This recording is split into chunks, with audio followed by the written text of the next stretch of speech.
used to seeing men of color play with other men of color. And so we used to talk for an hour, and then we used to have demos for an hour.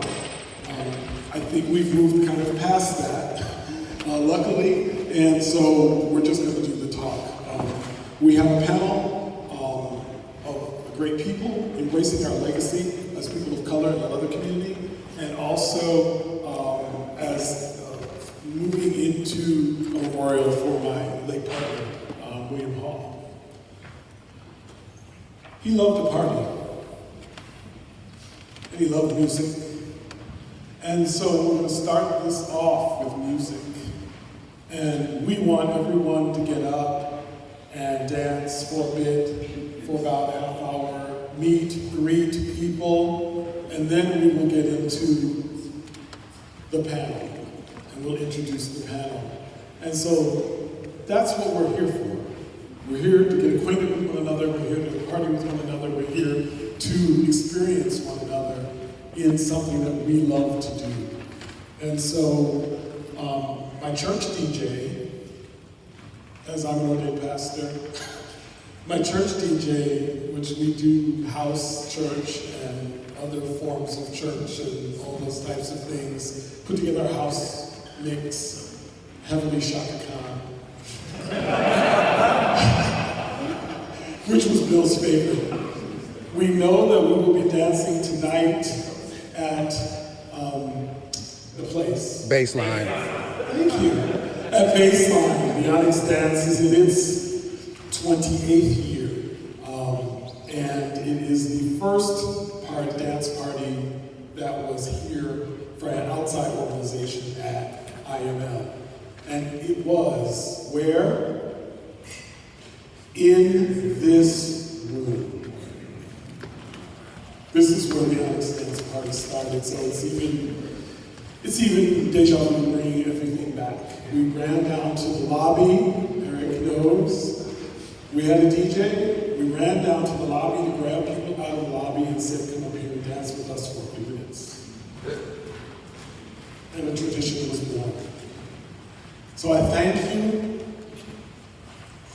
Let's get up. Let's listen to the music. Let's meet and greet one another. And let's start this party this afternoon. Thank you.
We are here in the IML all together. And so we do have one mic, so we'll be passing that. And we thank you for you all being here and giving of your afternoon. There is, of course, the little market will still be open after this, so you can still go shop and do other things. The weekend is young. But thank you. I am Mufasa Ali, as I stated, and this is a labor of love. ONYX is 29 years old this year. Don't know if they thought that we would be around this long, but year 30 is homecoming here in Chicago, October 16th.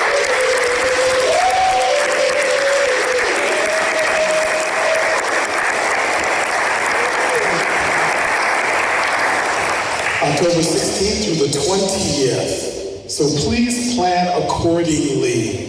Thursday night, Friday, Saturday, Sunday, all day. Depart on Monday. 2025. The 20th. And our Blackout Committee Chair is here in the room. Boy Gregory, he was in the room. There he is, back there. So he's manning the charge for us to plan Blackout 30. And we had about 300 in Fort Lauderdale 2 years ago, and we plan to beat that. The last Blackout was our largest Blackout ever, and we intend to beat that next year. So we intend to see you in the place. The website is up and running and open, and you can register starting today for next year. So please plan and save your pennies and come to Chicago for homecoming. We thank you.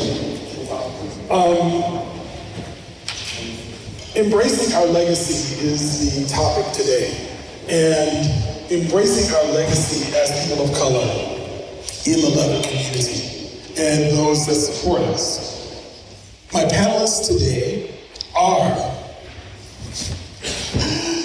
Counselor Ochumaré ONYX, founder of Great Lakes, ONYX Great Lakes.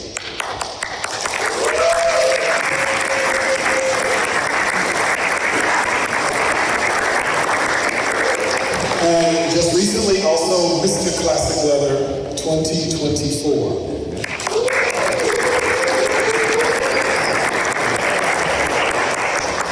We have Legionnaire ONYX.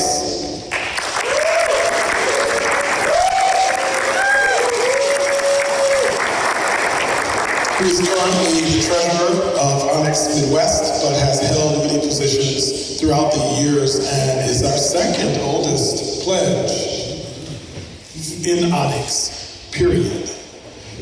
We have Sir Tebias.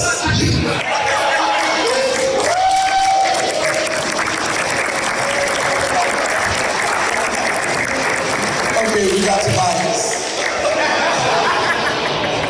My son Tebias. But we have Tebias, author of Leather Mentorship, and also the owner of Bulge event that happens in Atlanta.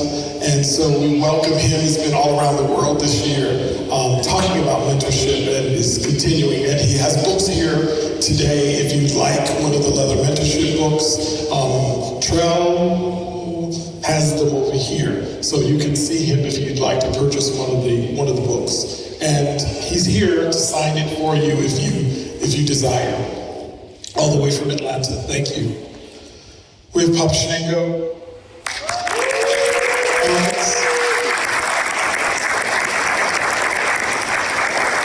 Another brother who was made in the ONYX Midwest chapter, now resides in Kansas City, but has served diligently as pledge master for ONYX Southeast for over 12 years. And knows us inside and out, and is leading a charge in Kansas City. As we reach down to Kansas City, and some of our KC pledges in the house.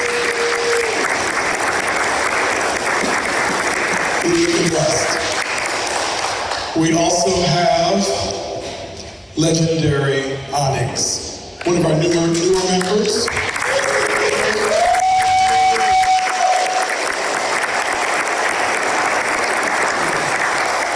Of ONYX Midwest, and he serves as vice president at the moment, and is a newer member who can give input to the legacy of IML. Of ONYX, and people of color and leather. We also have, giving further commentary, my boy, he's around here somewhere, oh there he is. My boy, Optimus Prime ONYX from Atlanta, from ONYX Southeast.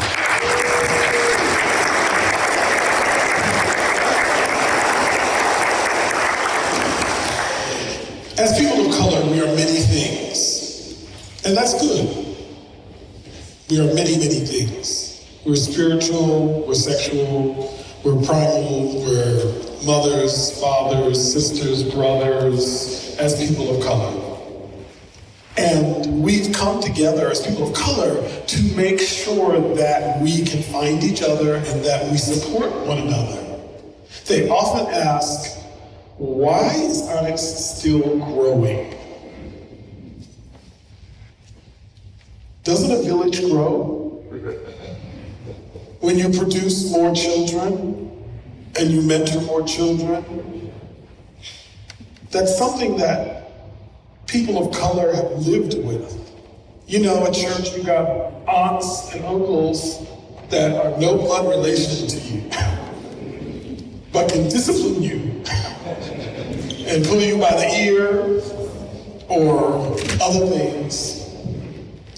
Even, when your parents know who they are in your life. And so ONYX was started for people of color to find each other at events like this, to make sure that we had somebody that we could talk to that were possibly going through some of the same things we were going through, but wanted to be involved in community.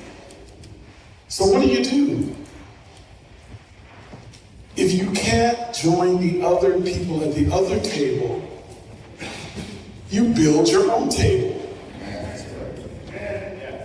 And you make it look like you need it to look. So we're gonna go into some questions and hear from the panel. And I say it all the time, if we want fried chicken and watermelon at the banquet, we're not gonna get outvoted. You can have tofu and baked chicken, because we know we have issues. But if we want to know where our finances are going and we want to know who we're supporting and those types of things, we need to be in control of that. And as you know, ONYX is open, has membership open to everyone. But what does that mean for our legacy and why? So the first question that I want to pose to the panel is, what is your definition of legacy? How do you see that? And how do you see that for people of color in the Leather community? Thank you, brother.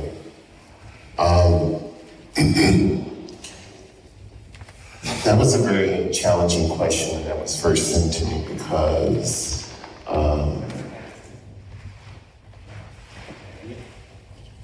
the region that we live in, that I live in, we've suffered loss.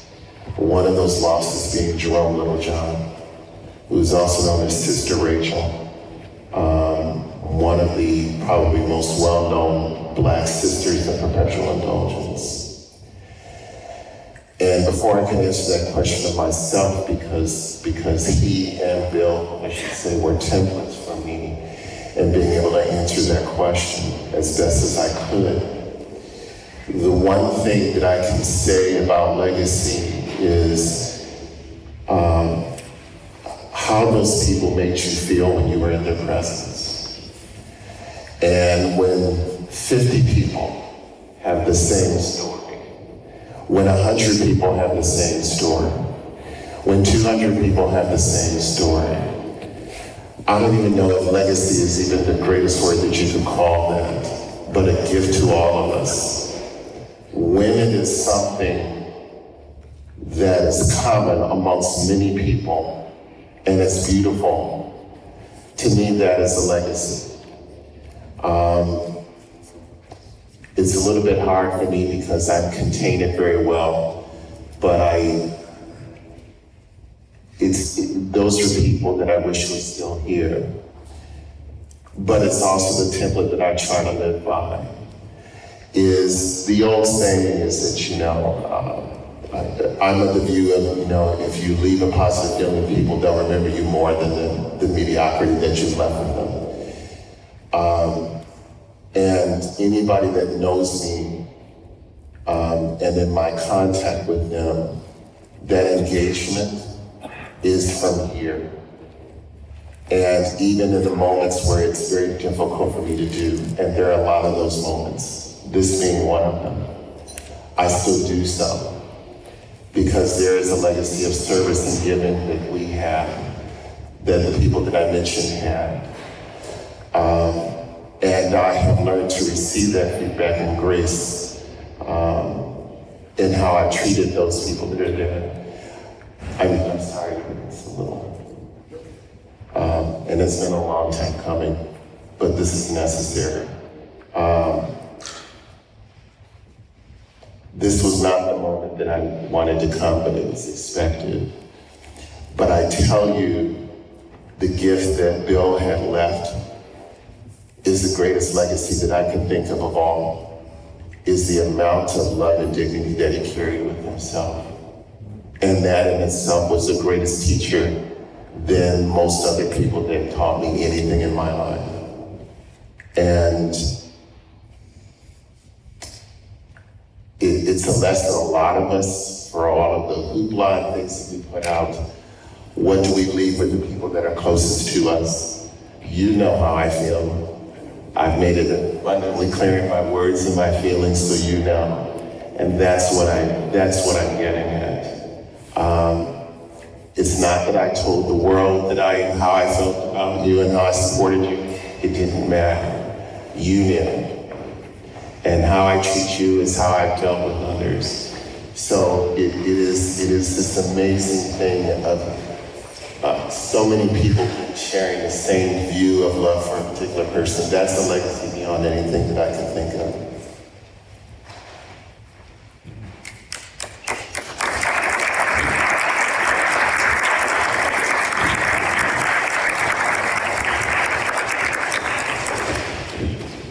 Good afternoon, brothers and sisters. Thank you.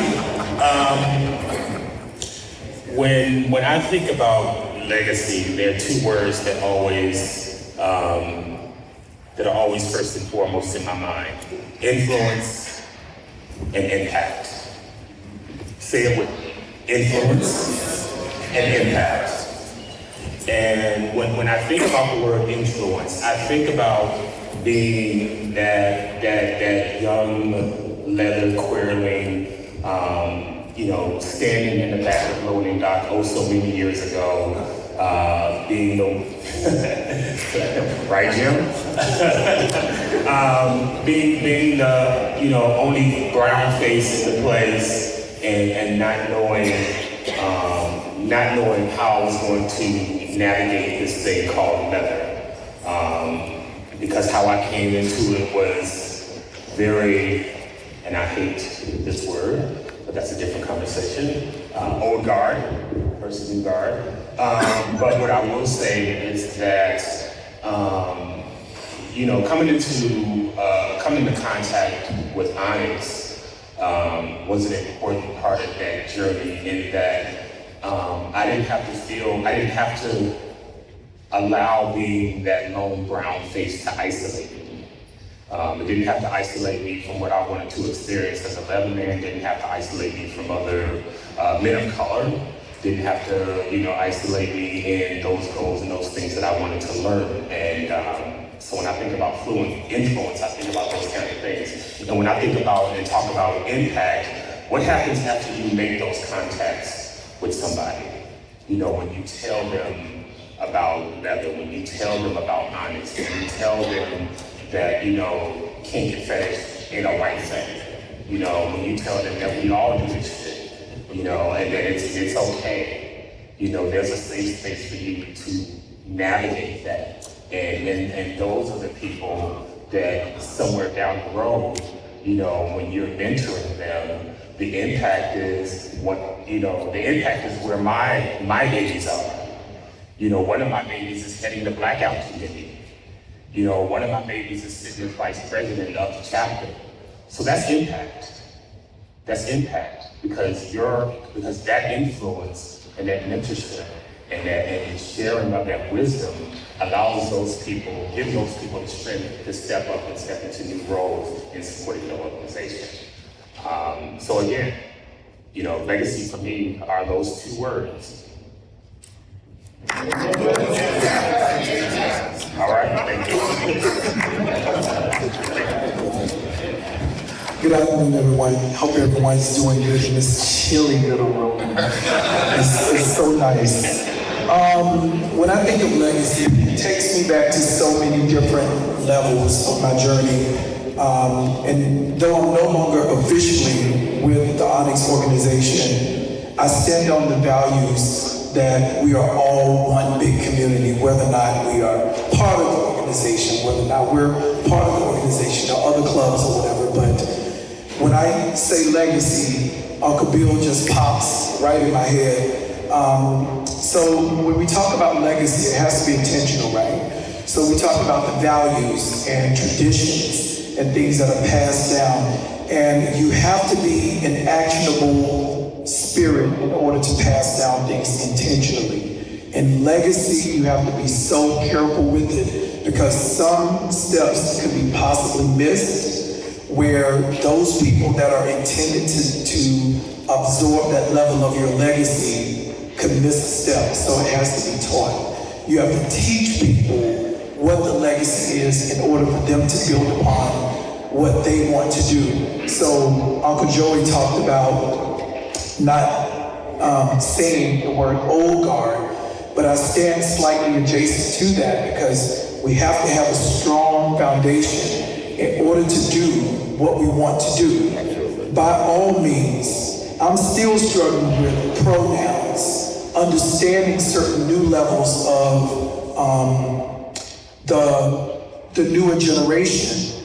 And I'm having honest challenges understanding certain things, but yet it's still the foundation that I stand on. From my Sir Mario to Daddy Rod bringing me into the ONYX organization, and then building my own stuff, but I still stand on that foundation. And me passing on leather mentorship from Master Bruce, Boyd Richards, Yardy, and all of those, my legacy is passed down from what they taught me what legacy was. So when we grab these newbies or new members of any organization, be it ONYX, be it London Leatherman, which I'm part of now, we have to be intentional with passing down legacy. Once you teach someone legacy, believe me, it stays, and then it grows, and it branches out, and it changes. So if you're gonna grab someone and take them under your leadership, make sure that they understand legacy first, is that I'm teaching you this in order that it sustains leather culture. Thank you.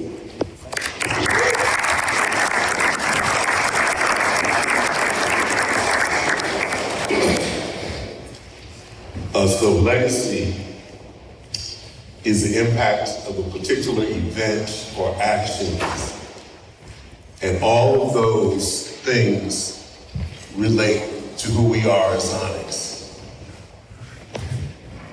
The legacy of ONYX is the things that we've done in the past, the things we did with coming together as a group, being open and accepting to all those who want to be a part, being able to understand our history and understanding what we went through when we were the only person of color in the room.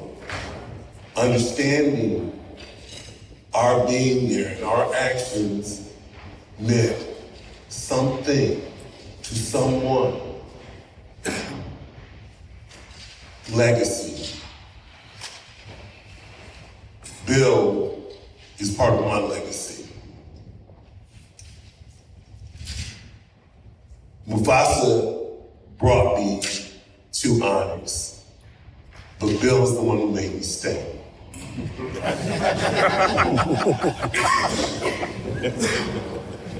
And Bill made me stay because he gave me a broader understanding, which we can now say is legacy, of what it really meant to be a part of this group, to help it grow and thrive and then to be able to look back and see our brothers and our sisters, how happy they are to understand that they have a place to call our own. ONYX legacy is represented in every single chapter that is throughout this country, because 20 years ago, you'd ask somebody, well, who was ONYX? Well, I kind of think I kind of saw. Now, everyone knows who ONYX is. All over the country, all over certain parts of the world. They know who we are, and it's because of our actions and our behavior, understanding that we are true BDSM people. We have our fetishes just like everyone else, and they're just as kinky and just as fun as everyone else. So those are the things that I think about when I think about legacy, and I think about mentorship. Mentorship in this community means a whole lot. I remember when I was so new and I didn't know what I wanted to do, and I just happened to walk through IML's market, and an older man was sitting there at a booth. He had all these towels around him, and he said, "Have a seat. Let me teach you something." Well, he taught me a lot about the fetish of power. That's a legacy that I then turned around and gave to all of the people who pledged underneath me. I felt that those were things that they needed to understand. So legacy is also passing on knowledge. Mentoring is passing on knowledge. Oh, I'm going to step back because I'm not going to preach.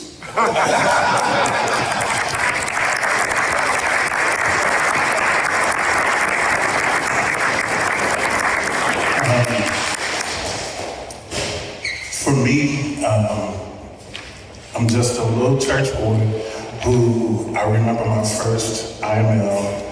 I came in a khaki shirt, khaki pants. I had my book bag as tight as I could be, and I thought it was only, as the kids I work with say, it was only vanilla people in BDSM. And then I met someone who was like, "You have to meet my friend Mufasa, you'll love it. You have to meet ONYX, you'll love him." And I'm like, I didn't even know it was people who look like me a part of this world.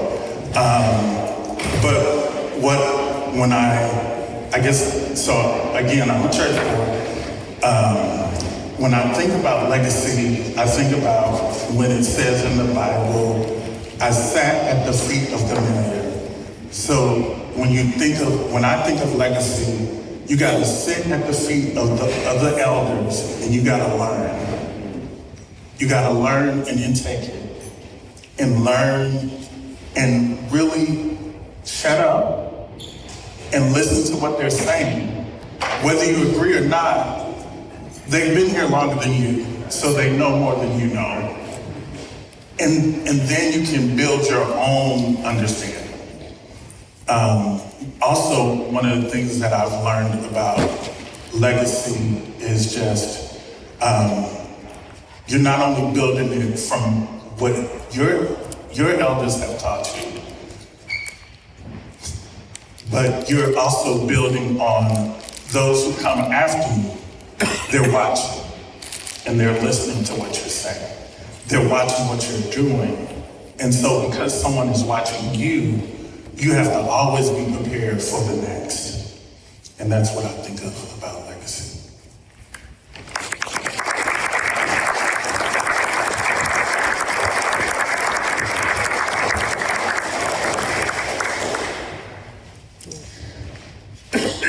I think that y'all have said all the things.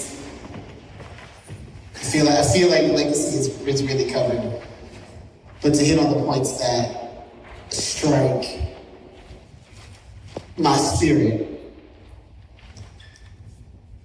is that legacy is, in my world, legacy and the people of color in the leather community are the open arms and the smiles and the love and the music and the dancing that I experienced when I got here. It's the being invited into dark places and being told that I was going to be okay, and I was.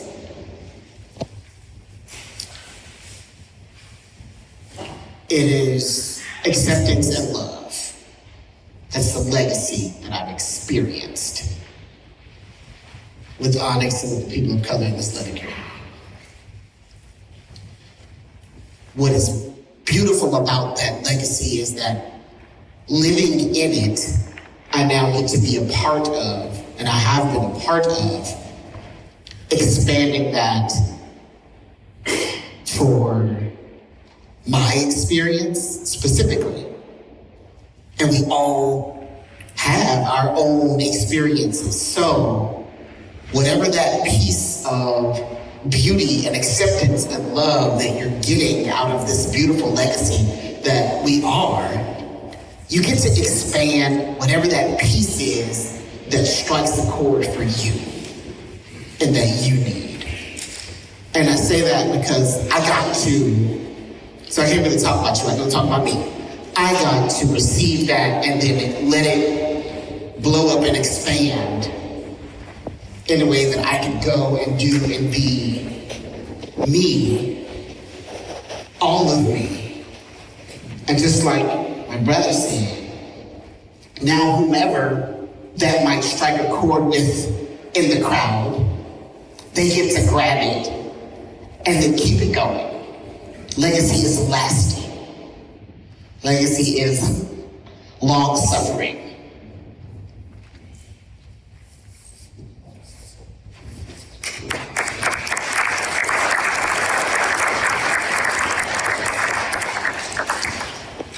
Thank you so far for all of those comments. And I was remiss in not welcoming our ASL interpreters who are with us. Thank you so much for being here.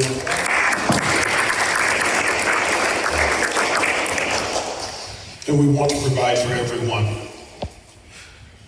To the panel, how do you actively build legacy and why is that important? I mean, I think we've touched on it a bit, but why for us as people of color is that important to build it?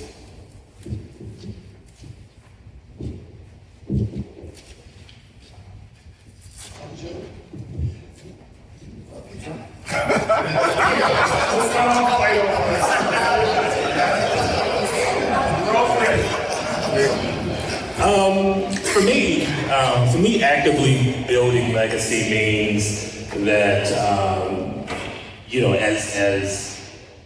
as I navigate through my years with ONYX, that, I provide, our newer members with the history and the foundation of where we've come from, where we are now, and try to help them understand what it is they're becoming a part of.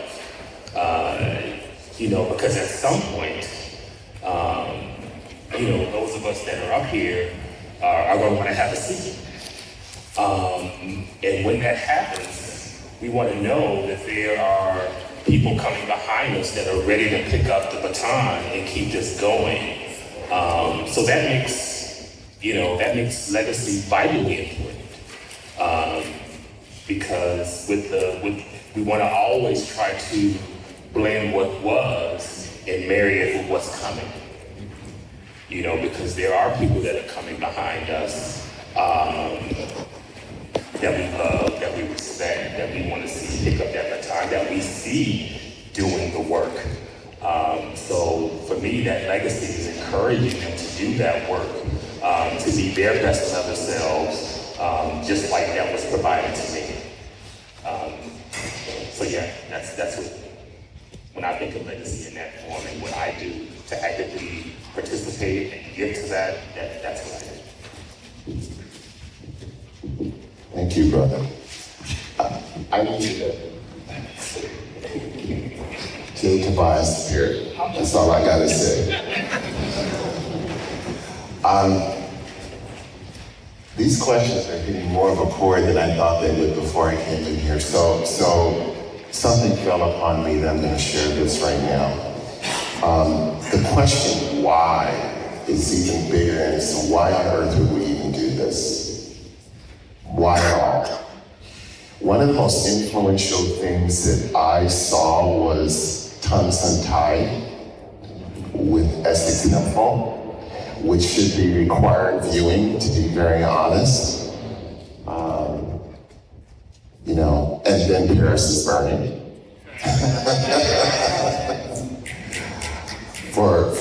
And then the prequel to Paris is Burning, if you really want a true historical perspective. Yes. But the reason that Tungsten Tide happened was because that person wanted to show the importance of self-love as a Black man, because the messages were not positive for us. And so I asked that for myself, why build a legacy? Well, when we're in an environment where we are not shown the value of our own self-love, and it's not arrogance, it is the acceptance of who we are as people of color, and then in turn celebrating our siblings, and I do use the term siblings, of color out of love, because the images and the things that we see don't always support that message. So the building of such a legacy is the continuation and reinforcement of that message of self-love as us as people of color. What we need to do, and I will say this, is even further, more strongly support our trans siblings.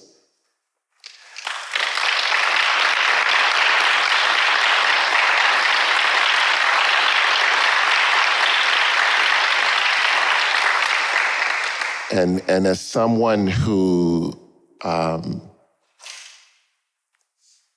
has listened and heard, there's work to be done, and particularly amongst our own community, and particularly with our trans sisters of color, and the love is not automatically given their way. It just isn't, and there are opportunities for us to improve. So what we do and how we walk is an acceptance of our self-love, but to say, yeah, I'm Black, kinky, whatever the fuck, but I walk in love. I walk in love based upon a love that I received myself. ONYX to me is this tree of life that people come and they come or they go, but it's there, and they've come and they've dined and they've fellowshipped, and it's beautiful. And that can't be changed. That legacy in history can't be changed. And what that's done for me is that I'm someone who didn't know what that self-love was when I was younger. My definition of that was through sexual activities. And if I was rejected, then the love of myself was rejected accordingly. But I snapped out of that shit. And I snapped out of it because I had to reinforce the words I had to say to myself, but I also had to listen to what people who are around me were saying to me. I may not have seen them in 3 years, but one hug will change everything in a hot second.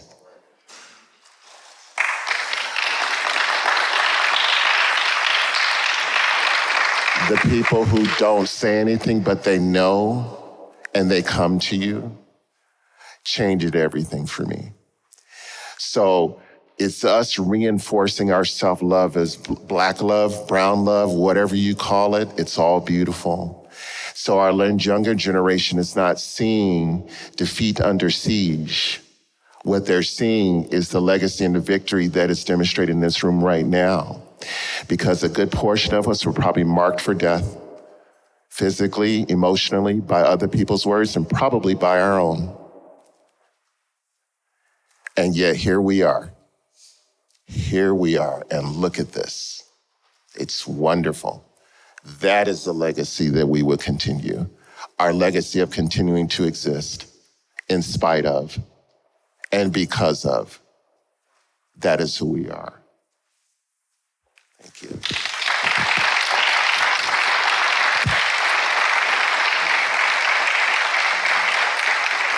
That was really good. That was really good. I think that to be actively building legacy, as I said before, I think it comes with intentions, but it also comes with direct mentorship, sharing knowledge, and staying engaged in your local communities and abroad. And with that being said, I think that as elders, we have a responsibility, as Master Bruce would say, pass that shit on. Pass that shit on. Because in my experience, I've seen some elders, and this is not to anyone specifically, is that some elders will gatekeep certain new people that come into the community that are hot, well-known, and knowledgeable, be it some real shit or you're popular on Facebook.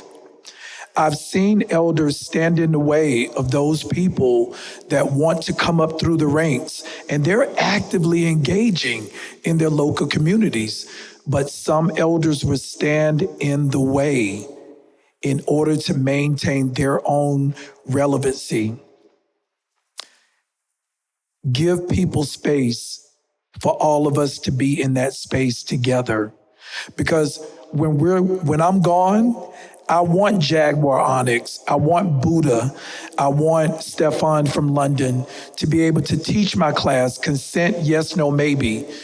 Black people operating in white-dominated spaces, race play. I want my sons to be able to teach that. So I've learned the grace to move out of the way and make spaces for those that are coming behind me. And that's my legacy. And that's active shit that keeps leather culture going forward. No matter if I think that I'm able to teach a class, I'm able to go from Atlanta to London to teach at London Fetish Week, send those kids, send those newbies in your place. Make sure that you're not just making space for them, but you're holding the door and staying there at the door until they stay in the space. And you clear that work to make sure that they are actively passing on what you taught them. So actively building legacy is an action item. We have to be responsible for passing it on, whatever that may look like to you.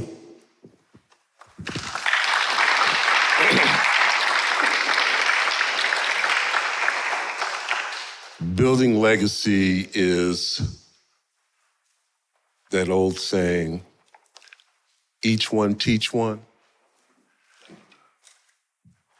Teaching each other to love and respect and be open to our values, our understanding, to be respectful of other people's leather journeys, because your leather journey is not going to be the same as everybody else's leather journey. That's what building legacy is about. Building legacy is about understanding negotiation, because ONYX negotiated being into this leather world.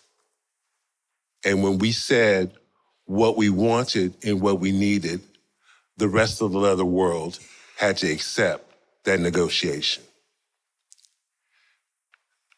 So individually, we need to be able to understand that our actions have meaning and our actions build legacy.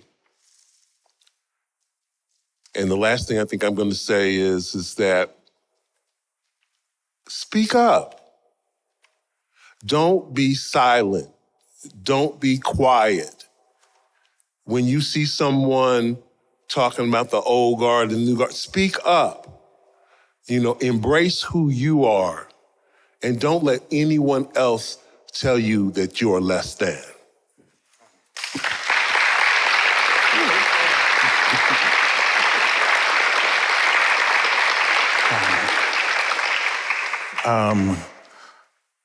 When I think of it, I think of the baton. My mindset was when I was birthed into ONYX and became Legionnaire, that in 10 years, those who are elders may no longer want to be in the space and doing the work.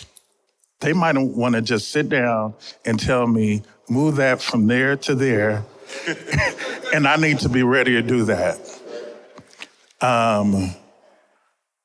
And so my thought is, in that time period, while I'm running, I never want to drop the baton.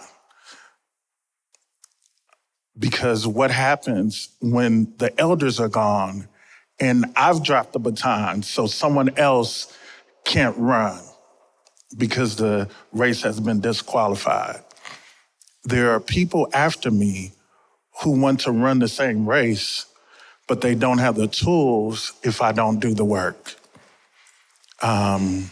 And then I just want to say that I am grateful for when I said I wanted to be legendary, I had several people say, well, live the fuck up about it. If you're gonna be legendary, be legendary.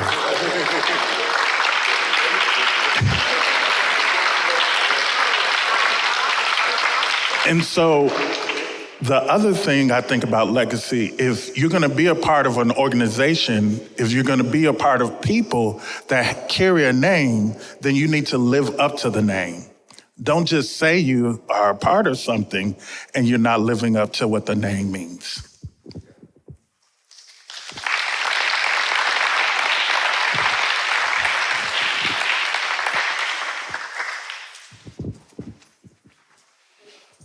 I love it. I love everything that y'all have said about because it's all true. And we can't be mad at the truth. It just is what it is.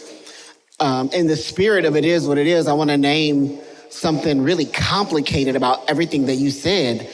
Building legacy is risky and dangerous sometimes and hard.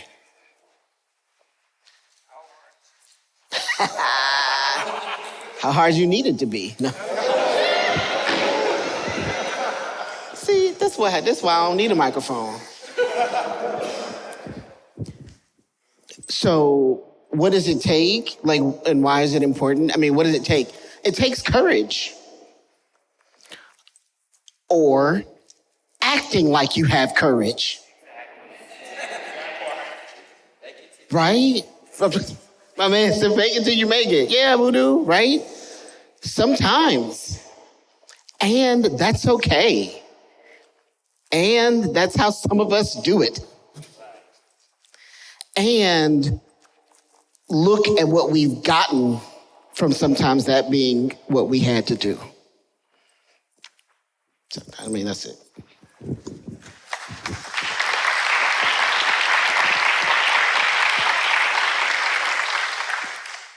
Thank you. It amazes me as we go forward.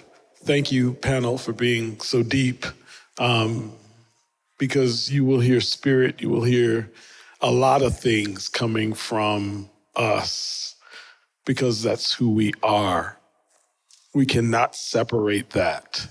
People try to come in and separate their spiritual self from their kinky self, from whatever other selves they bring, but we're all that and more. And as we delve into it, it just amazes me that when we started this thing, that we didn't have the cadre of teachers that are being requested across the country to come and speak. Why? Because we have a certain perspective of being on the outside looking in. And that is a certain perspective that everyone, the majority, does not have. And what that looks like and what that feels like. And even when we talk about legacy, I, started impact play as one of my things, and I started going to impact play classes, and nobody could tell me how a flogger or paddle reacts on a person of color. I'm like, well, my hand always went up because I was like, when this happens, because that's who I was playing with. But the person who was leading the class had no perspective whatsoever. So it's important for us as we build legacy to be those teachers and pass on the information, as you've all said. We didn't have title holders, as many as we do now. Title holders in the room, not current, but any person of color, can you stand up?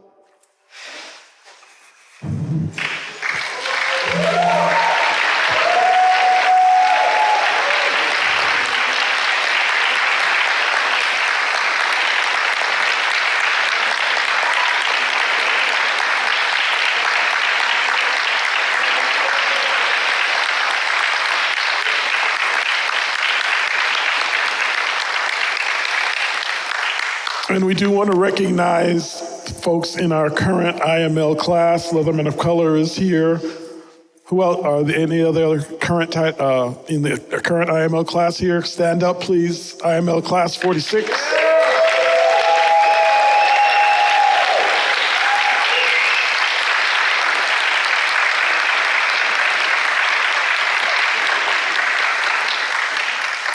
Thank you, and we support you. And in building legacy, I don't know if it was just a happenstance that the last person of color to win, or the last black man to win, let me just be specific because there have been other people of color who have won IML, since 91 to 2014, and then 2018 and 2019, were all ONYX members.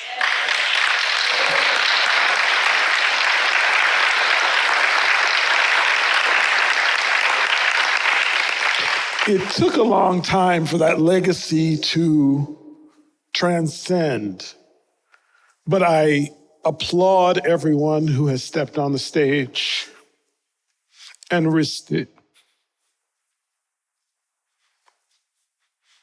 Because it's not easy putting yourself out there. Because ridicule will follow you. Oh no, a black man can't be in leather. Oh no, they just can't do it. We've heard it. Word travels in a community. It's like the telephone game. Sometimes you get it wrong, but at least you get a piece that's right in there. So legacy for us, I think, in this community has helped us to advance not only within community, but within ourselves and our self-confidence, as you said, and also our self-esteem, building on the strength that we bring and the difference that we bring.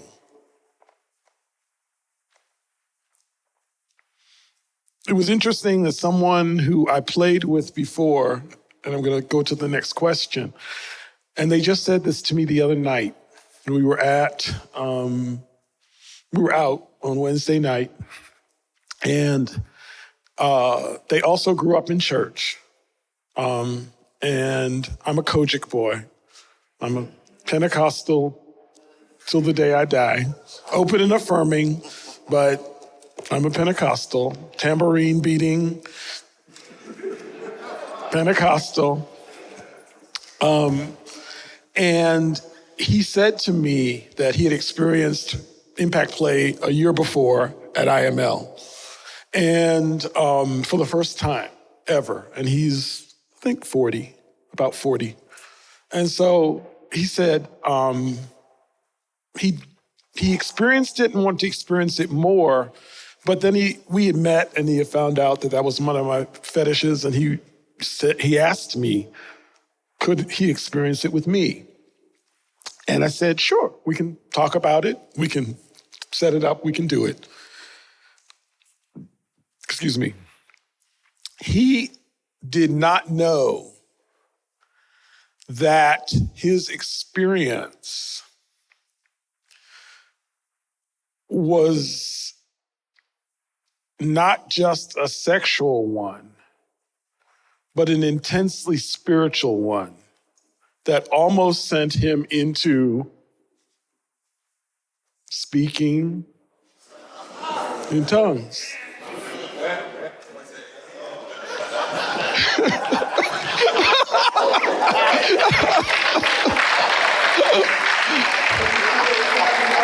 Right? Can we see what it sounds like? But that touched me. He held back. He did not. Because he didn't think it was appropriate. But I said, we talked, we knew each other's background. I said that would not have been, that would have been fine.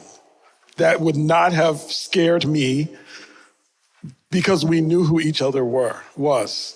And that trust level with other people of color is also a legacy that we are building. That we can trust each other to take us to another level or to take us further and be honest about it with one another and actually trust one another. Because you know us, we're very conservative in a way in certain areas. But understanding that there is a trust factor, I think, is also a legacy that is important. That we trust one another and that we can vet and understand and I will send someone to my brother. I will send someone to someone else who can help you further where you need to be. That may not be me, but we need to be open and continue to be open. The question comes up that with legacy, how individually, and I think we've touched on some of this, how has legacy and mentorship affected your personal journey in leather, in community, and in your life? So I have said this probably a million times. You've heard this sermon, but I'll say it again. I had to get to the point to these words. I don't believe in giving the power of destruction to anyone or anything that played no part in my creation.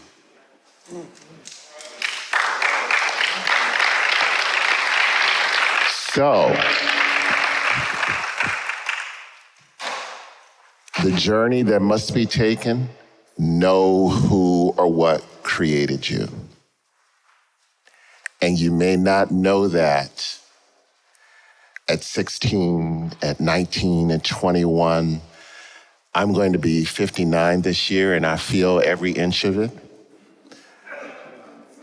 But it is a, yes, it is a blessing. It is a blessing because I know who and what created me. And I don't have to share that with everyone, but know that I'm a product of that creation. Once we know that, and as I watched how other people operated and the people that I mentioned when we started this, that's how they operated. They knew what they were about. They had given themselves grace for their failures and love for their accomplishments. And they walked that path in such a way that they didn't give whatever clouds that came about the power to completely destroy or get in their way of their path. And it was tough for me, but I had to learn that on my own and actually train myself to use the words to, self-affirmation,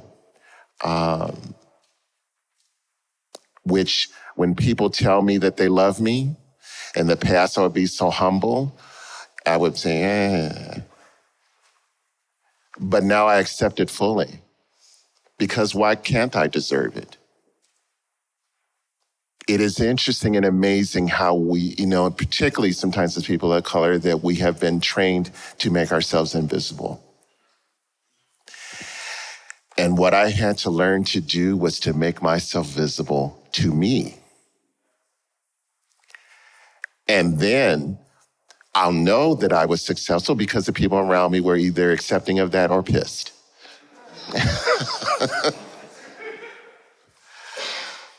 So as I saw those people as examples, that's how I came to be who I am right now. And that journey is not over with, frankly, to be very honest. The journey's over when when my life is over. But it is who we give our power of destruction to. Facebook, social media, no, I don't suffer that. You're talking to a generation that didn't have the internet. So, we threw shade through smoke signals.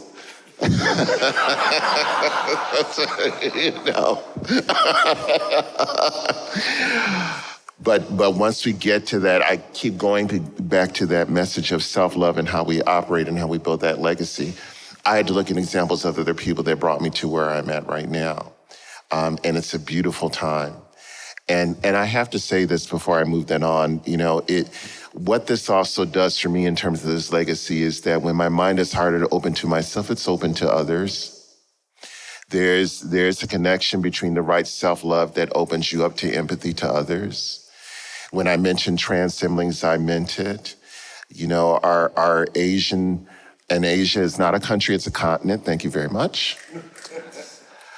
Our brothers, our brown brothers, all, have unique stories upon their own. And my journey and my self-love allows me to keep my mouth closed and to hear what they have to say.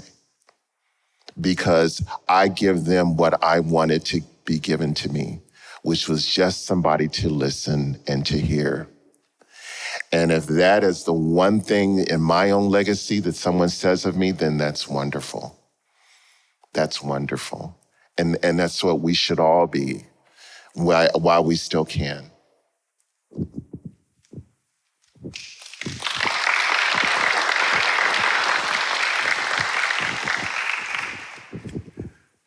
All right, the legacy of my leather journey.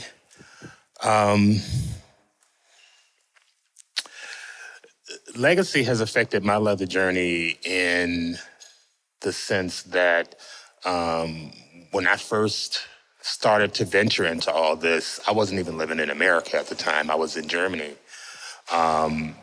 So being exposed to it, or at the very least introduced to it, it started me on the path that I didn't know I was going to be able to continue when I ventured back here in the States, because the scene was very different. That's just keeping it 100. It was very different. So I didn't know if I was going to be able to navigate it. I really didn't.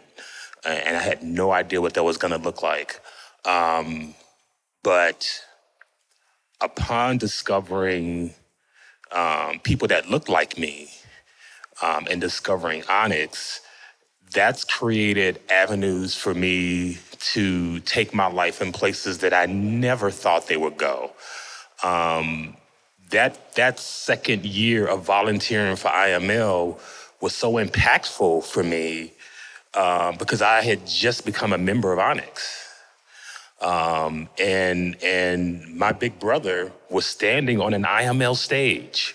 My president was standing on that IML stage the second year I got to experience this thing we call IML.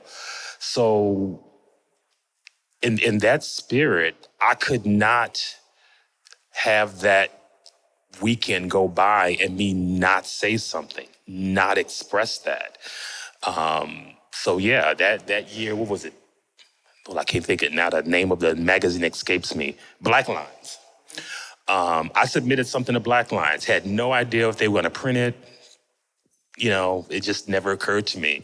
But they decided to print it, and and people recognized it, and people spoke to it. And, it's like, oh, this group of black leather men, and I'm talking about my big brother Mufasa, who showed me what's possible, and and somebody that looked like me on that stage.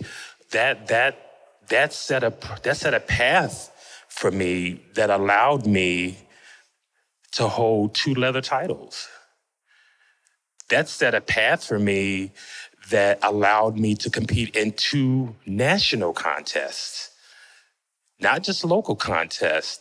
And you're talking about a little shy black boy that's content to sit in the corner and stand behind the scenes and make shit happen. I'm not the motherfucker that stands on the stage and puffs my chest out. That's never been my ministry.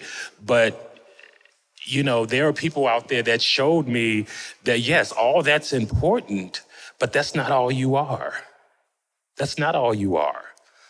So allow us to show you how much more you have to give, and so that, my legacy in ONYX is that it allowed those things to happen. It allowed those things to become a part of my journey.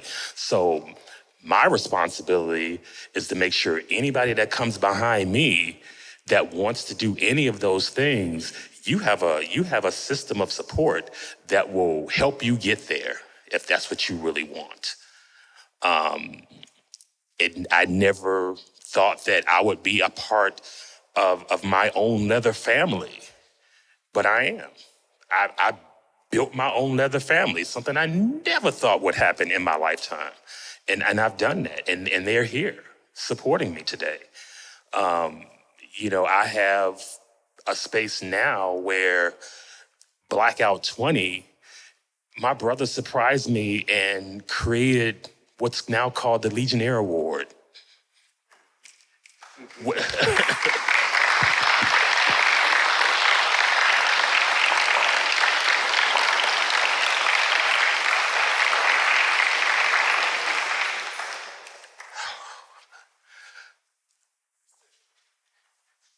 And that's recognition I never thought would happen for me.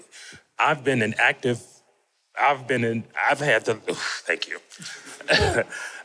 I have the longest stretch of active membership in this entire organization.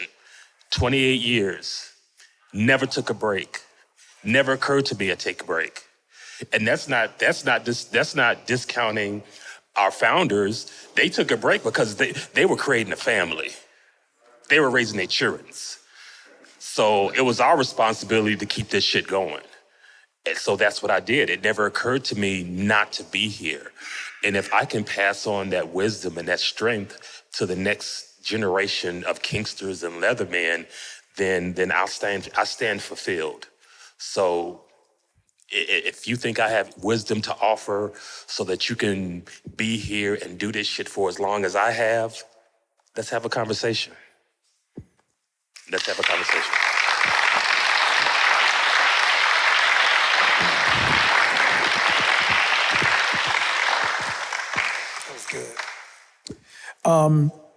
My legacy was affected by so many different facets of what I heard when I moved from South Florida to Atlanta in 2001.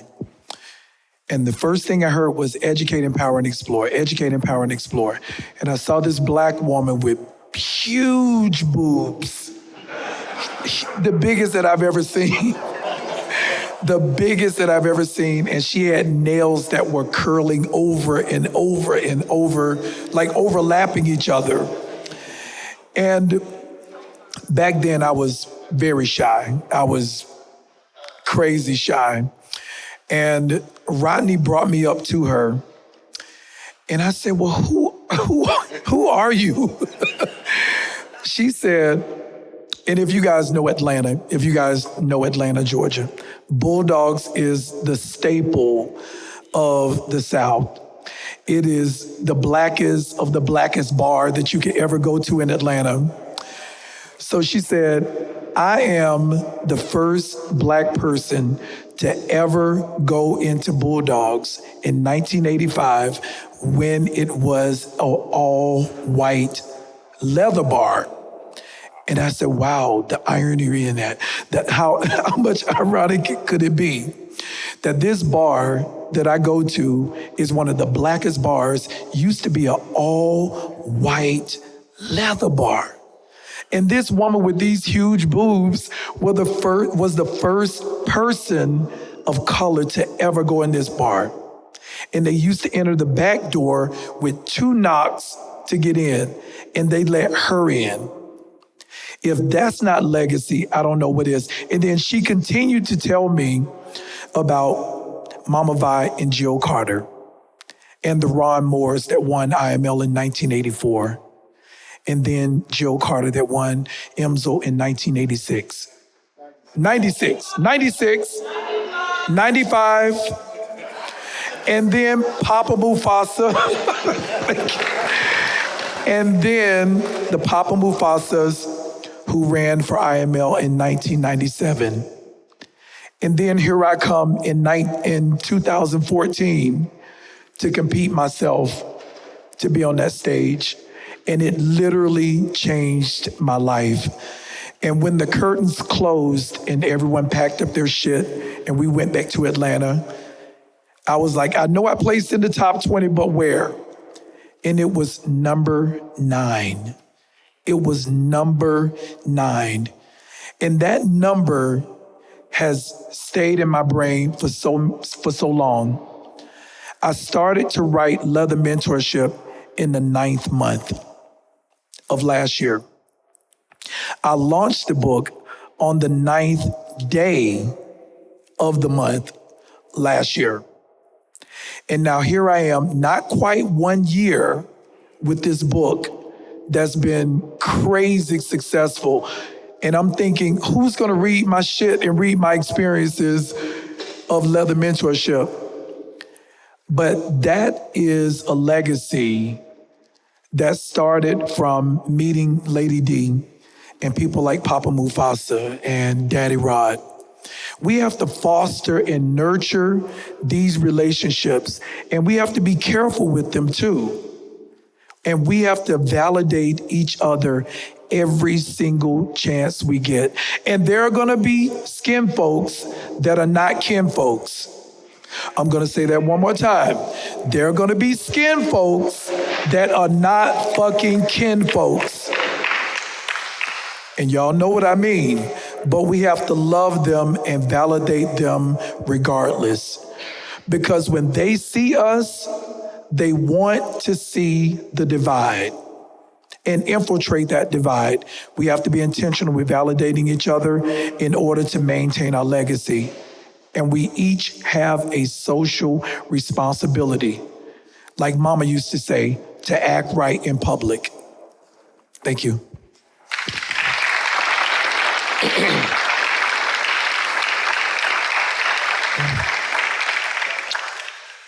How has legacy affected my leather journey? I was a young, black, gay man back in the early 80s that had just come out to my family, and I started going to gay bars and had to deal with all that bullshit of 5 IDs and the skin color being too dark, and I felt so alone.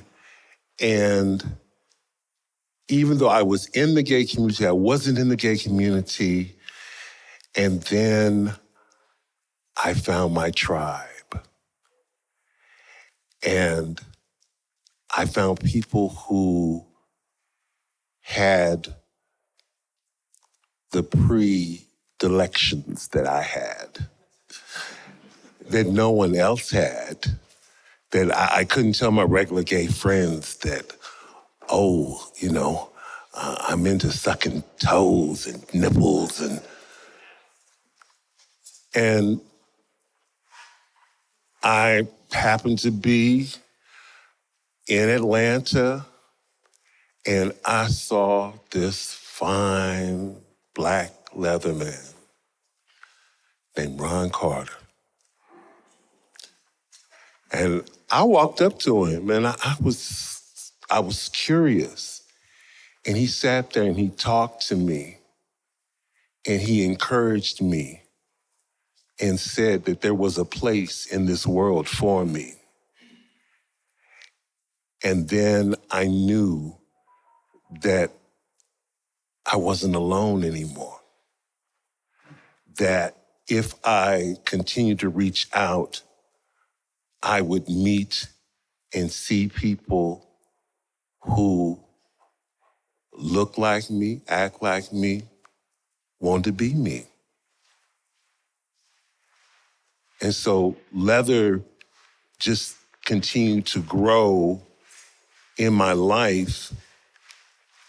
And every step and every bit of history I learned from Vi and Mufasa and Jill Carter, it made me swell up to be proud to know that I'm a part of this family, this community, this life, and that my giving to others in this life is just a continued part of the legacy of who we are. So that's how the leather journey got affected. It started me on that path. And to this day, I have absolutely no regrets.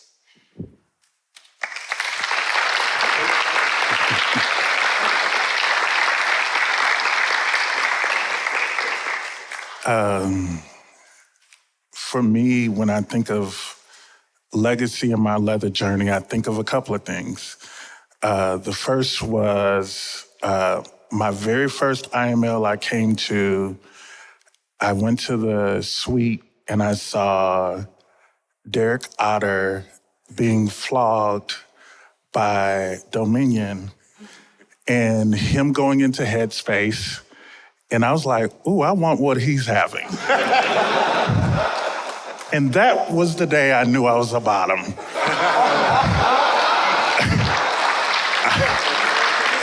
Well, not like that, but if you know, you know. But that was when I knew I wanted to be in Headspace like that. I knew that's what I wanted to do. The second thing was about my journey was understanding about embracing the stray. Voodoo will say this, when he met me, I was the little stray little boy who was standing on the corner looking crazy. And he was like, baby, we're gonna put some clothes on you. You're gonna look good. We're gonna put this jock on you. You don't wanna show your face, we'll put a mask on you. You'll be amazing. They gonna love you. They gonna love everything about you. You got a little belly, it's okay. But when you come into a world where, for me, I started embracing liking men because all the females was like, you black, you're ugly, you're a good friend. So for me, the guys was like, "You're real handsome." And I hadn't heard that outside of my family. And so I was like, oh, well, maybe I do look kind of good. Thank you.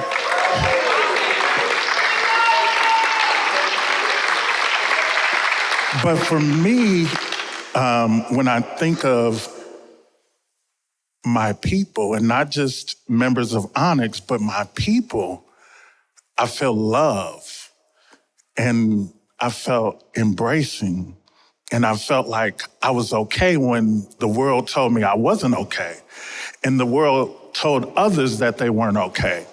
And so whenever someone comes in the room, whenever someone comes to a bar night, whenever I see someone, I'm like, come here, baby.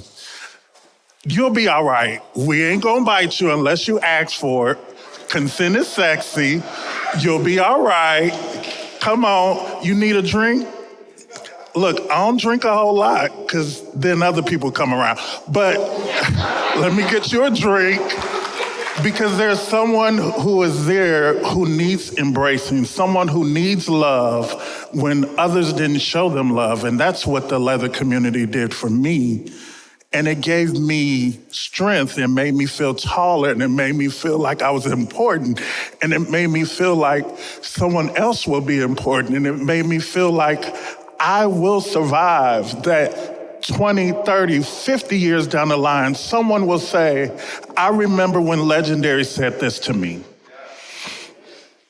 Because I can remember when I first came into the world that someone else said this, that someone else said that.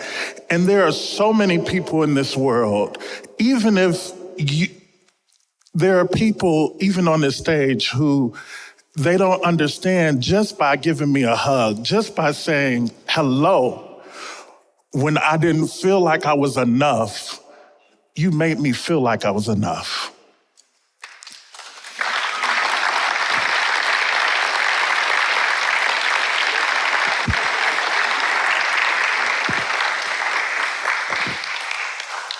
We're going to hear our last comment by Optimus before we open the mic for comments and remembrances of Bill and his legacy. And we'd ask you to line up. You know how church does it. Line up to my left. And you got 2 minutes before we pull your coat, before the organ starts. Or we pull your coattail. But we'll receive this comment, and then we'll receive words about Bill and any comments that you would like to share or memories that you would like to share concerning Bill on this day. He would have been here.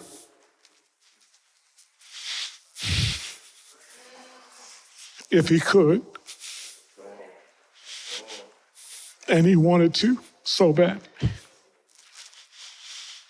Because he loved you and loved me and loved the community. So I thank you for being here. And we'll hear from Optimus, and then we'll hear from Jim and any others that would like to share a comment concerning Bill in remembrance. A little housekeeping. If you're someone who's shy, who does not wish to be videoed, just when you come up to speak, just put your hands up so that those that are videotaping will turn the camera and just your voice will be recorded. If you can do that. So if you come up and you wish to speak but don't wish to be recorded visually, just put your hand up so they know not to record, okay? Thank you. Thinking about how legacy and mentorship affected my journey of leather, community, and life. A little context first. There are people in the room still who's created the legacy that I've benefited from, and that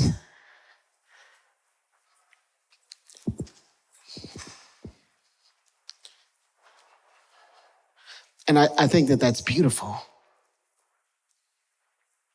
because there's also someone who isn't. There's some others who just are not present at IML. But there's also my Papa Bill. There's Papa Shango, whose love and acceptance created this space for me to even take the time to figure out what ONYX was and is and could be, which led me to online stalking Mufasa as I say stalking in the most innocent and kind of ways. But when I found out that he was a minister and the founder of ONYX and had this beautiful family and like my head exploded, because it was like, oh shit, it is possible. And that was even before I met him. That was, visiting the Atlanta Eagle every now and then, and Google. There was meeting folks like Dana, and just being in his space and life and being able to hear from him and talk to him and understand. And then stuff like Tyler McCormick happened for me. And I was like, wow, like trans people too? For context, I'm trans, I'm in recovery, I'm a Black person from Atlanta. We're just gonna let that sit. It means something to be a Black person from the South. And if I didn't say it, I'm a minister. And I'm poly, and I'm kinky. I mean, like, a little bit strange kinky, because I know y'all like that. But like, littles and needles and power play, oh my. And the legacy taught me that all of that was like possible to contain and to see and to be and to live in and to grow in. And what has happened is that then I could figure, like it took all those pieces of those strange parts of who I am, and it showed me that it was possible to live out a way to fit it all together the way that I wanted it to look like, so that I could fucking do whatever I wanted. Like, I can be a minister, and I can marry my slave, and I can adopt a baby, and I can have a daddy for a good number of years.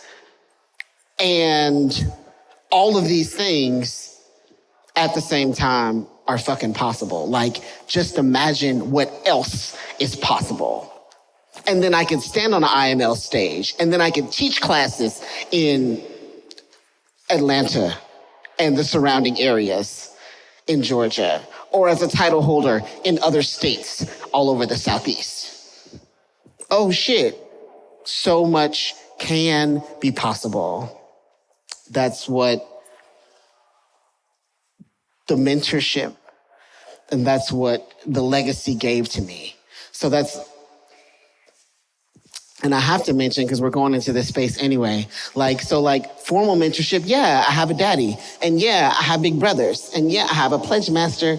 And I have officers from other chapters. And I got this whole fucking network all over the country for whom I have this resource. One, that's fucking amazing.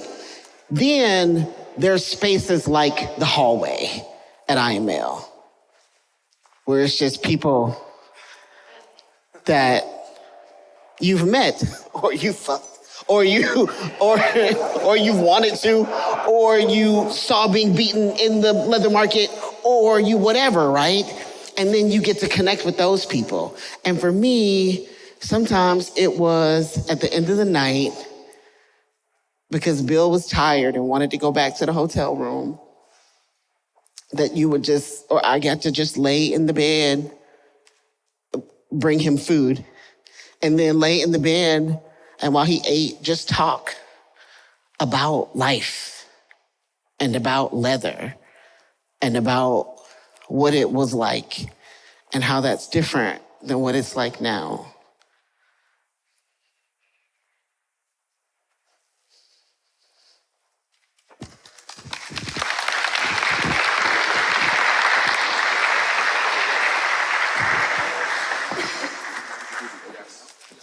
That's this time. Okay. Y'all know Color Purple? When I look out on this, I say, look what God has done. And y'all were talking about, the loading dock. Somebody mentioned that he was 59 years old. That's all? You don't look 59.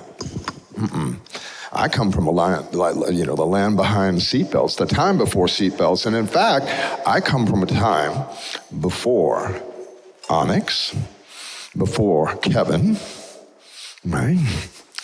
So Bill and I had some prepared remarks, and I'm going to read Bill's obituary in a second. First of all, I should tell you, my name is Jim Schiefelbein Glover. That's my late husband's name. And so Bill and I met. And Joey got me here today because he wore all those Star Trek pins. And I remember when I first met Bill it had just become Cell Block, right? The ONYX home bar, ultimately. First of all, thank you, Bill, because he told me to put this jacket on today. This is the jacket that I met him in over 30 years ago. It was a jacket that I had on the last night that I saw him on April 22nd.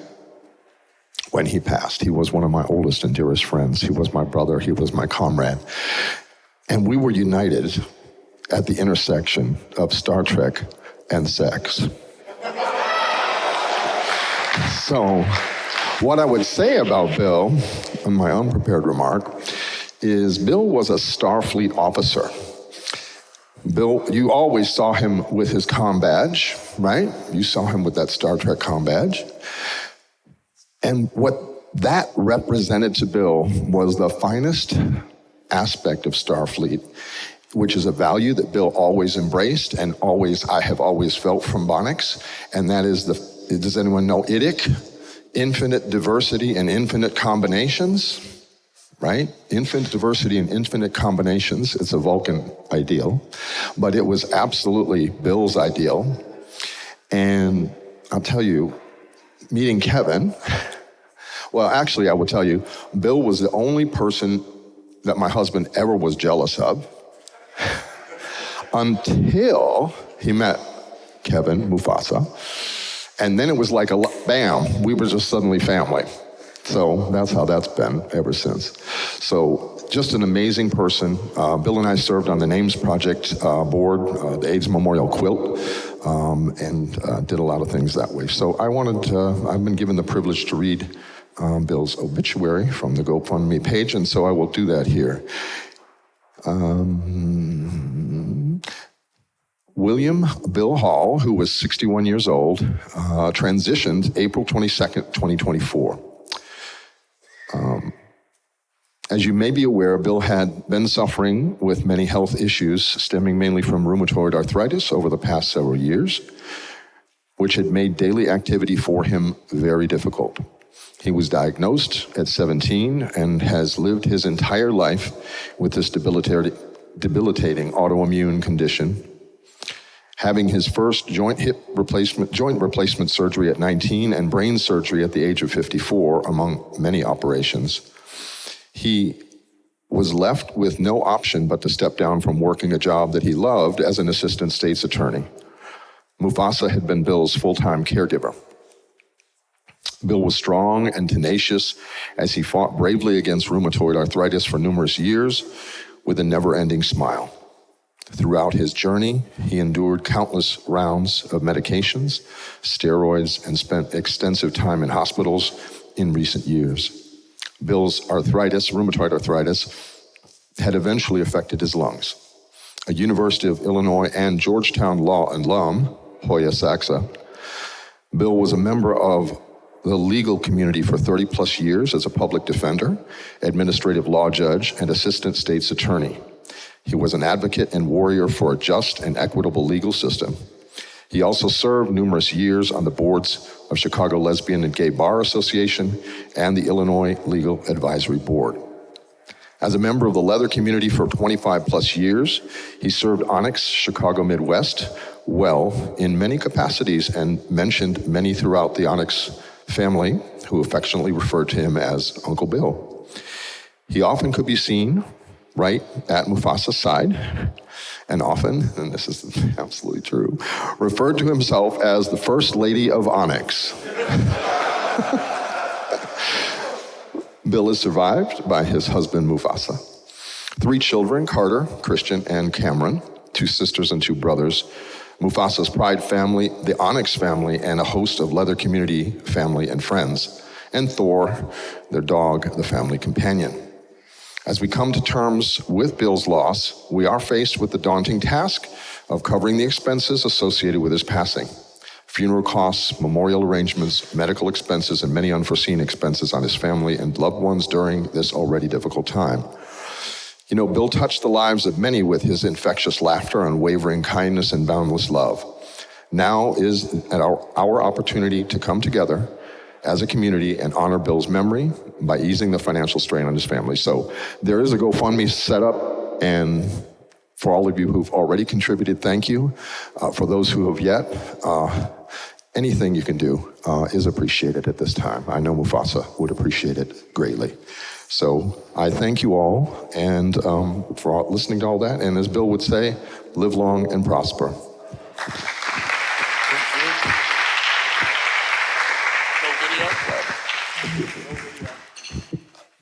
So just really quickly, I'm Boy Gregory, Midwest ONYX.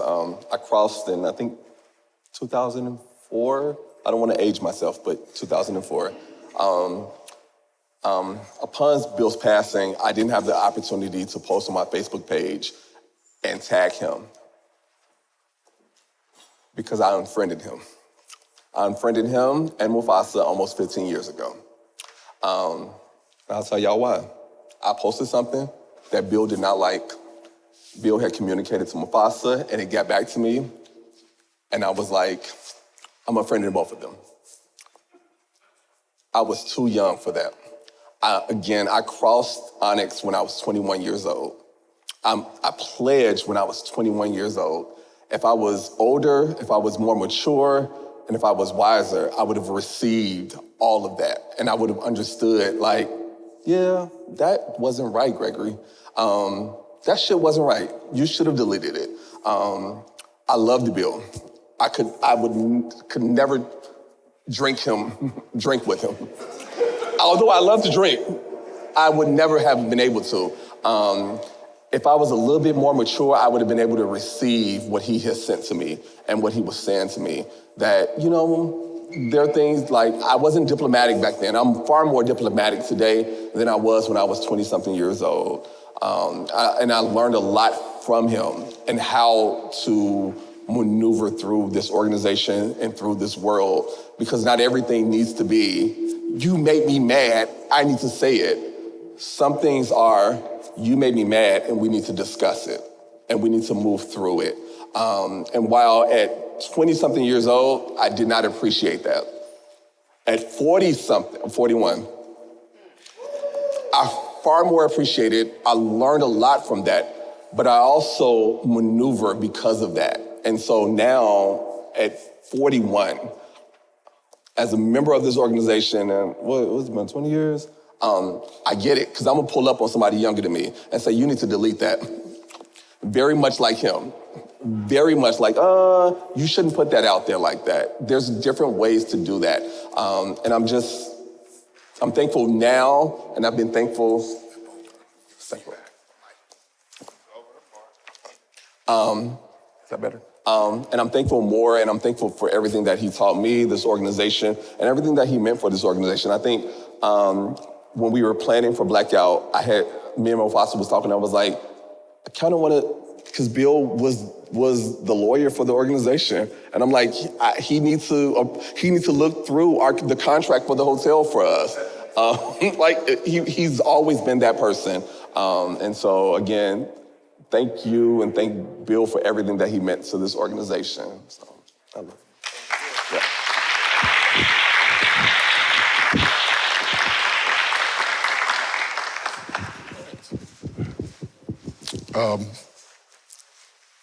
My name is Chef Lon, and I met Kevin on the rocks. He used to leave at 8 o'clock to go to church. Well, on their wedding day, as they were doing their vows, Kevin, I'm paraphrasing, say, I will better try to understand you. Everybody started laughing. Bill turns around and looks, and Bill's mother says, well, you know how you are. At some point in the wedding, it was during the air show, and the barman went over and the whole church shook. We like, this is gonna last. So I just remember that, and I will always keep it in my heart, and you know I love you.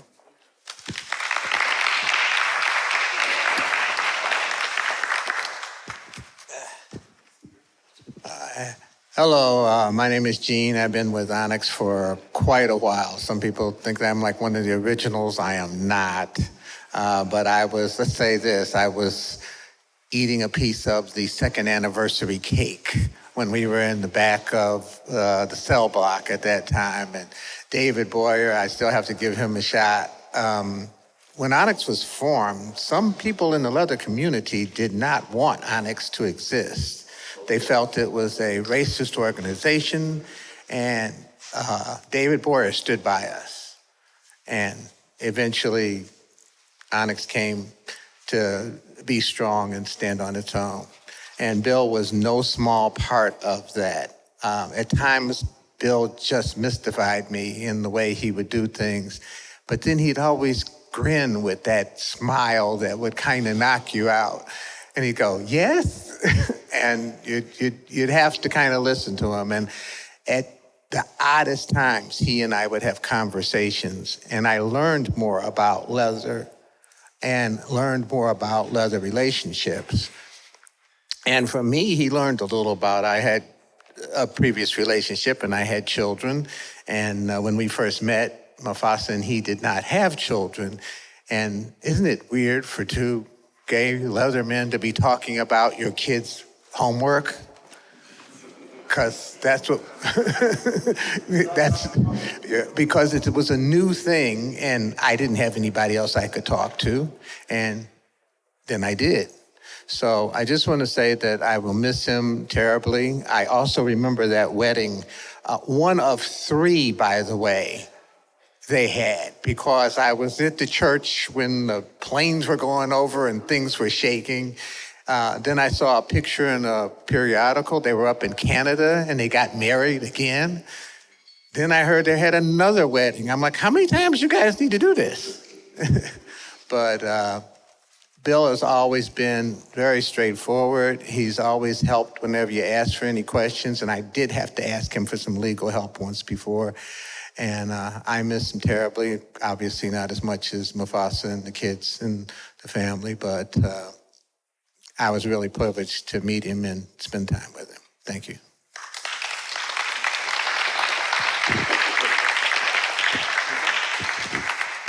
Hey everybody, so if you don't know me, I am the poster child for ONYX. I rep it all the time. I'm the current Pledge Master Great Lakes. I also identify with Lawman. I was a dark-skinned man growing up in the 80s, and I caught hell. But when I joined ONYX, I felt the love, the appreciation for myself, and it has made me grow exponentially. So I just want to make sure that I put that out there, that ONYX is love, and we are an amazing organization. But I'm also going to talk about Bill, because when I made some different, I was a boy when I started out in the organization and decided to remove myself from my family and strike out on my own.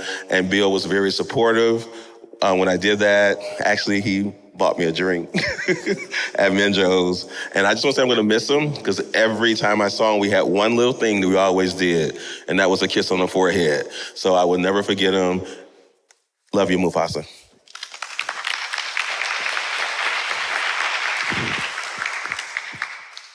Hey, y'all. I've known some of these gentlemen for a couple of years now. Okay, maybe a little bit longer than that. I am Lash, or just Donna. Bill was a lawyer. I was a cop. I'm retired, so don't worry. I'm retired, it's cool. Okay. And whenever we would get together, Bill and I would talk about what the fuck we wanted to do with some of them motherfuckers out there. He would be the lawyer, I would lock him up. We would laugh and cuss and laugh and cuss. And I miss that motherfucker. Oh my God. I love you all. I have loved you all for life. And you, Junior, you're your baby.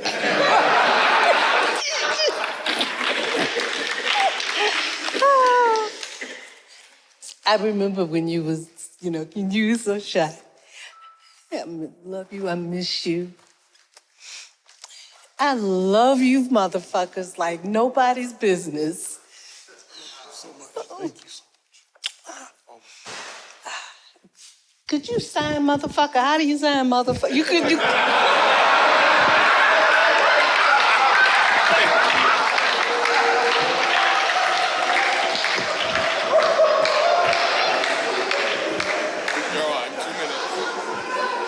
Hi, some of y'all know me. I'm Blue. I'm more from Mid-Atlantic, but living in Chicago now.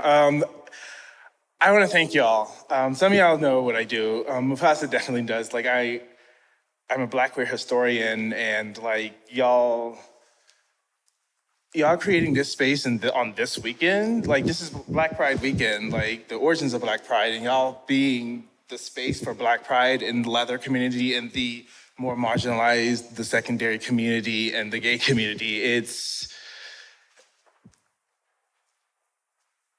if I could put it into words, it would be a book of just importance of what y'all have done and will continue to do. I saw a picture of ONYX when I was doing research for my thesis, and like that picture changed my life. Like, as I was like, I need to know who these men are in this picture. Like, those are the men I like see myself as and want to be a part of. And so, like, y'all's legacy is definitely in. I mean, Lamb. Y'all are there. Y'all are inspirational. I'm just saying, very inspirational. Y'all are doing the work, and so appreciative. Thank you so much. Thank you. Thank you, thank you.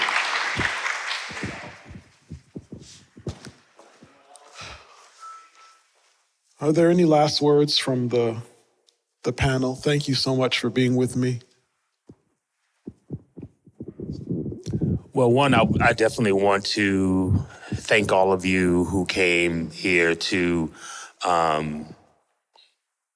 not only to honor Bill, but to honor us. And, there was, I know that we were providing opportunities for the audience to share. But as somebody who was also part of those very early days of ONYX, where Bill inspired me, I think it's really important to share something that became an object lesson.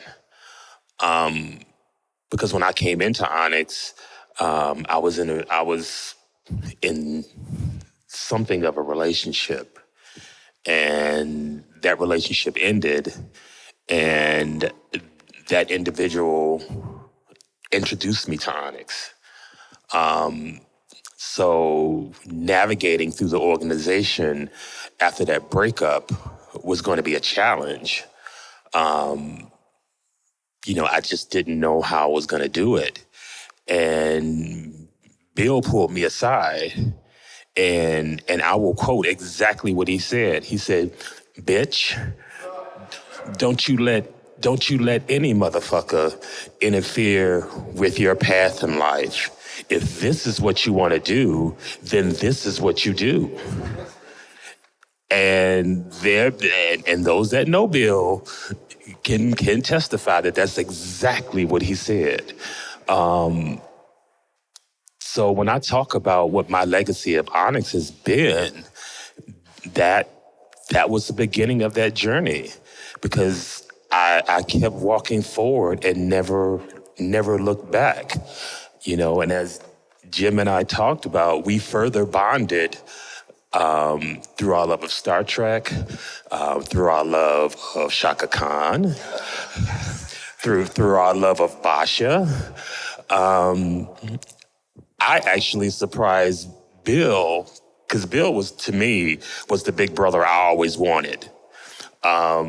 So when I told him about Basha, starting her career off with Matt Bianco, and I saw Matt Bianco in Europe, he's like, "Bitch, really?" So that was an opportunity for me to teach my big brother something, and that was special.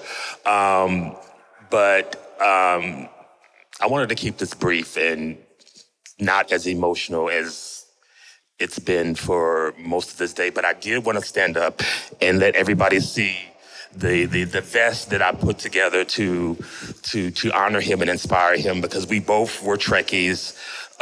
So I have a vest filled with communication badges from all the different shows that I could find anyway.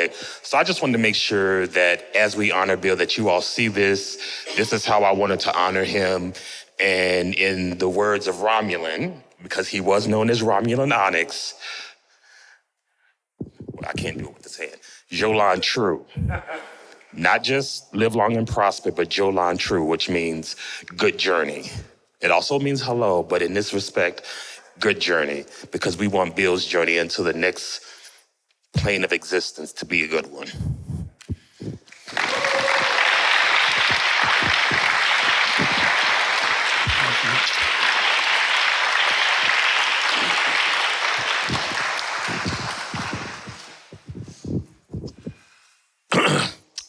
Bill was very special to me. Like I said, when I came into ONYX, Mufasa brought me in, but he took me home to Bill, and Bill sat there and talked to me and was very convincing, and first I was like, okay, your husband's a minister and you cuss like that all the time?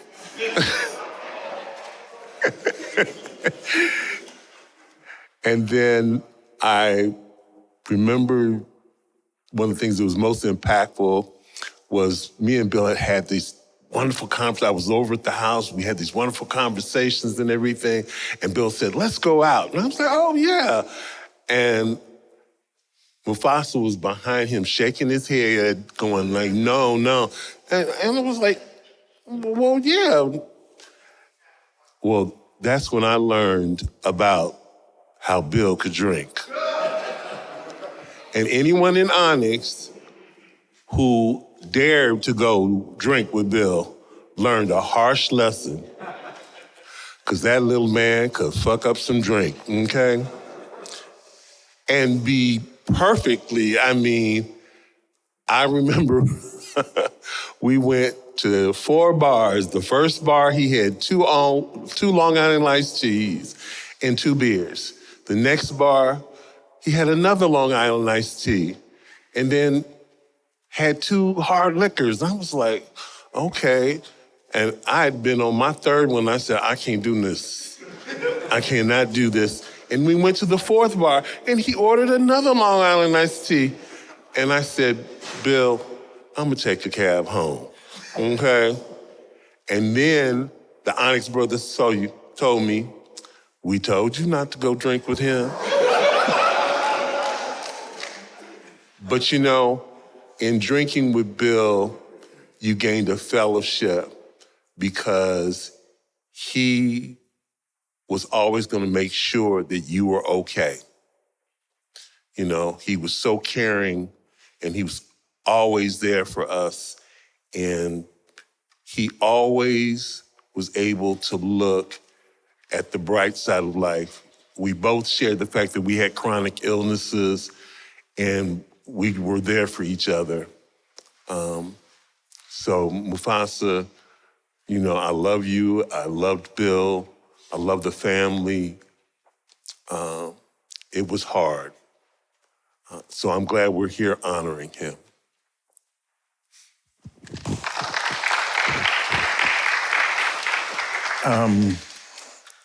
For me, what I remember the most is food. The very first time I came to their house, I didn't know them that well. I was like, Black people, you don't eat at everybody's house. Mufasa was like, you want something to eat? And I was like, no, thank you. I was getting ready to go. And Bill said, bitch, sit down. You eat. We cook. And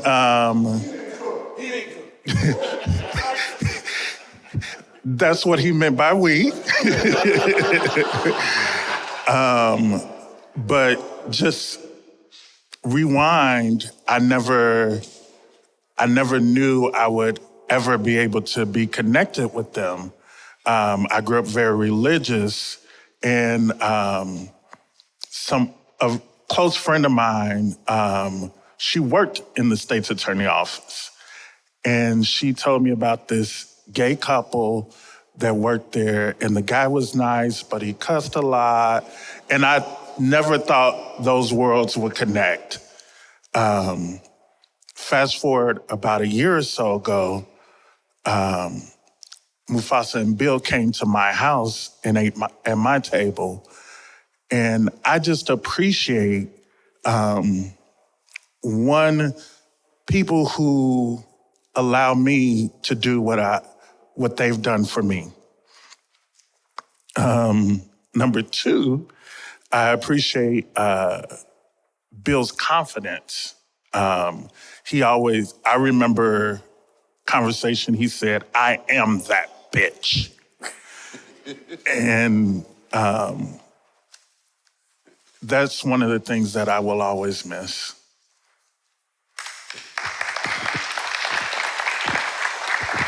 I'll be brief. I love you, Papa, and safe journeys, Uncle Bill, to the afterlife.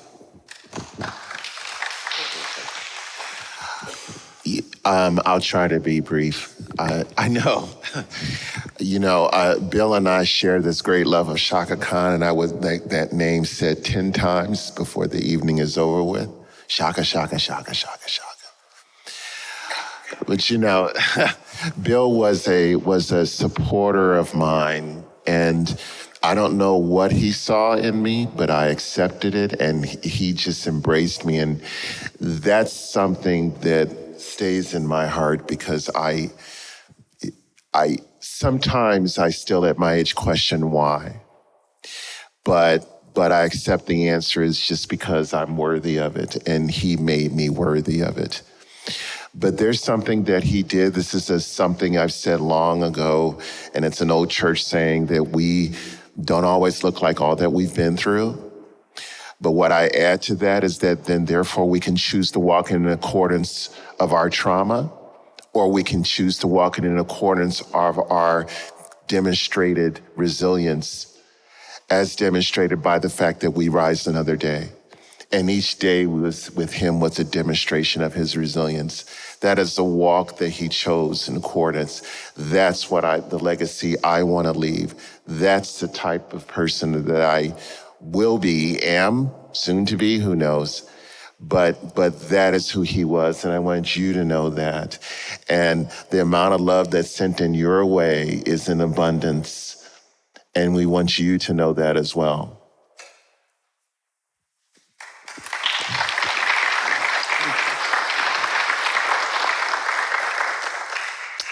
Thank you to all. It's been tough, but I know that I'm supported in love by many people. When Bill first came to join ONYX, I was not there. We advertised in the back of Gay Chicago magazine. That's what you had to do. We didn't have an internet or anything like that, and so he wrote a letter wanting to join the organization. I answered that letter. But the first meeting he came to, I wasn't there, I was traveling. I used to travel for work a lot. I came to the second meeting. He smiled at me. I touched his head, his bald head. And 28 years later, we were never apart. And he was started to date another board member before we met. And the next day after we met, he said he had talked to the individual and said that he had met the love of his life.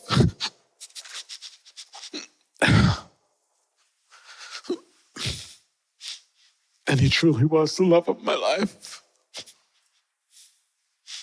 We raised our children and our dogs, and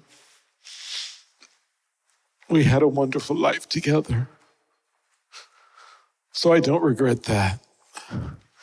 Thank you to my family, my boys, for being here and supporting me. Thank you to my ONYX family. Thank you to those in the leather community that have supported me through the years. I know that he is still with me and will forever be. He said something to a friend of ours when they got married, and I married them. And I didn't know he had ever said this to them, and the friend sent it to me. And he said when he told Bill that he had met the person he was going to marry, Bill told him that I had taken him to a party after we had met. It was a friend of a friend down on Michigan Avenue, and we were there at the party. But we talked to each other all evening. And if you find someone that you can be with and enjoy their company, in the midst of everything else, you found true love. And I warned people about Bill's drinking.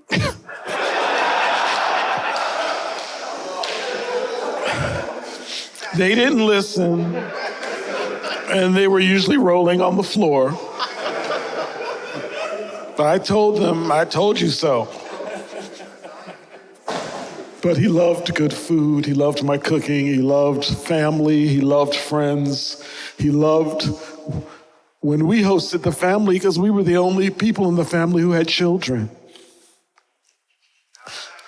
So we became the house of choice, entertaining the sisters and the brothers and the family. And that was important to us, to show that we could be who we are and stand in who we are and raise our children to be who they are in this world. Raising Black boys is not easy in this world, but someone has to do it. And we committed ourselves to that. So I thank you all for being here. They gave us extra time. I asked for extra time. They gave it to us. I thank you. I want to see everyone that can at our dance tonight at Baseline. Buses will be running in the front of the building, front of Congress all night long from 10 o'clock on. That was one of the things that he was over for many years with Joey. And also, in solidarity, Chicago Kinky Asians will be doing a tour of the leather market. They are new, a new organization, and they will be meeting in the rendezvous foyer at 5 o'clock for anyone who wants to join them. We are a family. Let's continue to be so. Let's support one another. And as we go, let us hug one another and feel the love that we need to feel as we go forward as a family in this leather community. Thank you so much, and I look forward to living further with you, all of you. Thank you.